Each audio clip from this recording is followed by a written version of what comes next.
Assalamualaikum warahmatullahi wabarakatuh. Perkenalkan, nama saya Dimas Anggar Kusuma. Kali ini saya akan membahas analisis leverage operasi dan leverage keuangan. Yang pertama adalah konsep operating dan financial leverage akan sangat bermanfaat untuk analisis perencanaan dan pengendalian keuangan.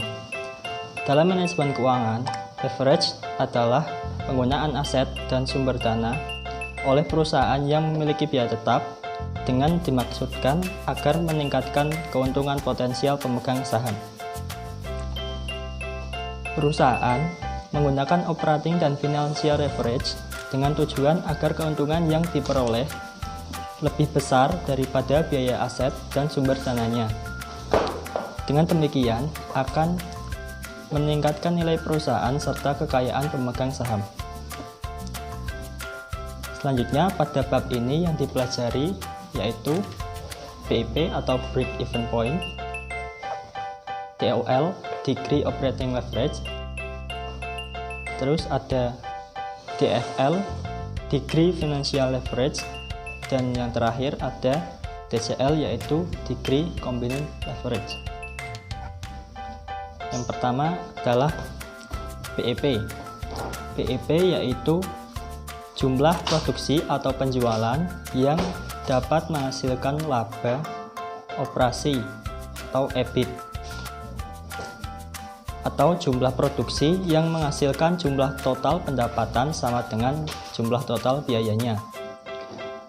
Analisis BEP bermanfaat untuk 1. Menentukan jumlah produksi atau penjualan yang dapat menutupi seluruh biayanya. Yang kedua, menghitung target penjualan yang dapat mencapai tingkat EBIT tertentu.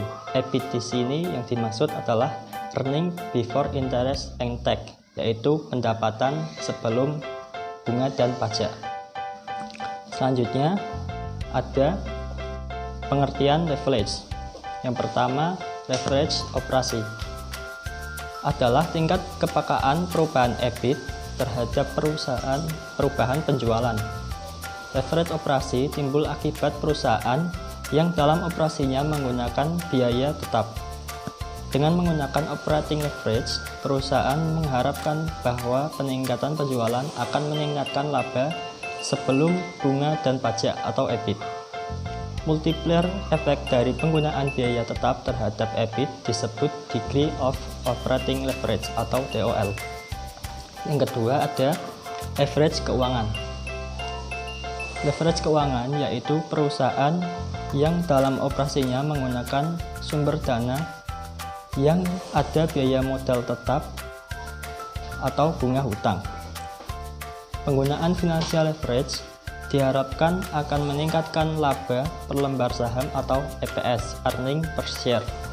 Multiplier efek yang dihasilkan karena penggunaan modal dengan beban biaya disebut degree of financial leverage atau DFL. Selanjutnya ada DCL. DCL atau degree of combined leverage yang didefinisikan sebagai persentase perubahan pendapatan per lembar saham sebagai akibat persentase perubahan dalam unit yang terjual.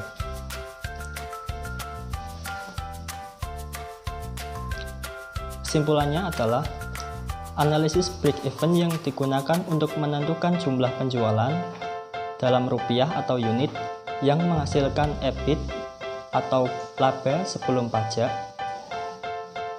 atau laba bersih. Dengan kata lain, BEP adalah suatu titik yang menunjukkan tingkat penjualan yang menyebabkan perusahaan tidak untung juga tidak rugi. Operating leverage adalah kepekaan EBIT terhadap perubahan penjualan perusahaan. Operating leverage timbul karena perusahaan menggunakan biaya operasi tetap. Dengan adanya biaya operasi tetap, perubahan pada penjualan akan mengakibatkan perubahan yang lebih besar terhadap EBIT. Sementara sebuah